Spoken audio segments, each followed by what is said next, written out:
একাধিক কেন্দ্রীয় প্রকল্প এই মুহূর্তে বন্ধ রাজ্যের শাসক দল সোচ্চার কেন্দ্রীয় বঞ্চনার অভিযোগে। বিজেপির পাল্টা দাবি, কেন্দ্রীয় প্রকল্পগুলিতে হয়েছে ব্যাপক দুর্নীতি, তাই বন্ধ কেন্দ্রের টাকা। শুক্রবার কেন্দ্রীয় বঞ্চনার বিরুদ্ধে প্রতিবাদ জানিয়ে বিধানসভায় প্রস্তাব আনে তৃণমূল। আলোচনা হয় জমজমাট। শাসক বিরোধী মিলিয়ে 9 জন বিধায়ক আলোচনায় অংশ নেন। জবাবি ভাষণ দেন পঞ্চায়েত মন্ত্রী প্রদীপ মজুমদার। দুর্নীতির অভিযোগে রাজ্য সরকারকে তীব্র নিশানা করেন বিরোধী দলনেতা শুভেন্দু অধিকারী। দেন প্রকল্পগুলিকে দুর্নীতিমুক্ত করার প্রস্তাব। রাজনৈতিক উদ্দেশ্য নিয়ে প্রস্তাব এসছে। তৃণমূলের মালিকরা,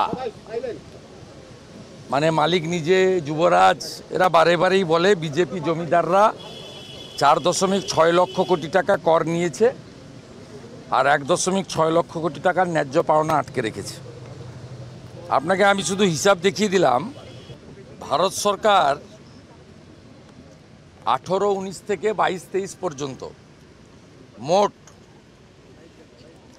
ট্যাক্স ডেভ্যালুয়েশন, গ্র্যান্ট সিড এইড, আইজিএসটি, এসজিএসটি এবং জিএসটি কম্পেনসেশন শেষ মিলিয়ে 6,48 লক্ষ টাকা, 6.48 লক্ষ কোটি টাকা, 6.48 লক্ষ কোটি টাকা পশ্চিমবঙ্গ সরকারকে দিয়েছে।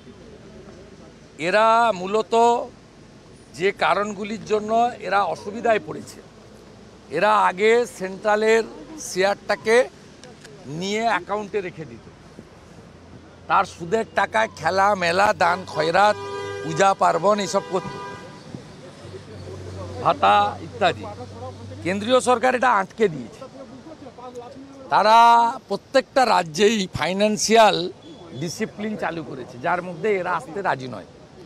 কারণ এটা তো আলাদা রাজ্য, আলাদা জাতীয় বাংলা সঙ্গীত, আলাদা পতাকা, আলাদা সংবিধান, আলাদা রুলস, পূজা পার্বণের আলাদা পদ্ধতি, সবই এখানে আলাদা। অর্থাৎ ওরা কিন্তু ভারতবর্ষ একটা সিস্টেমে চলে।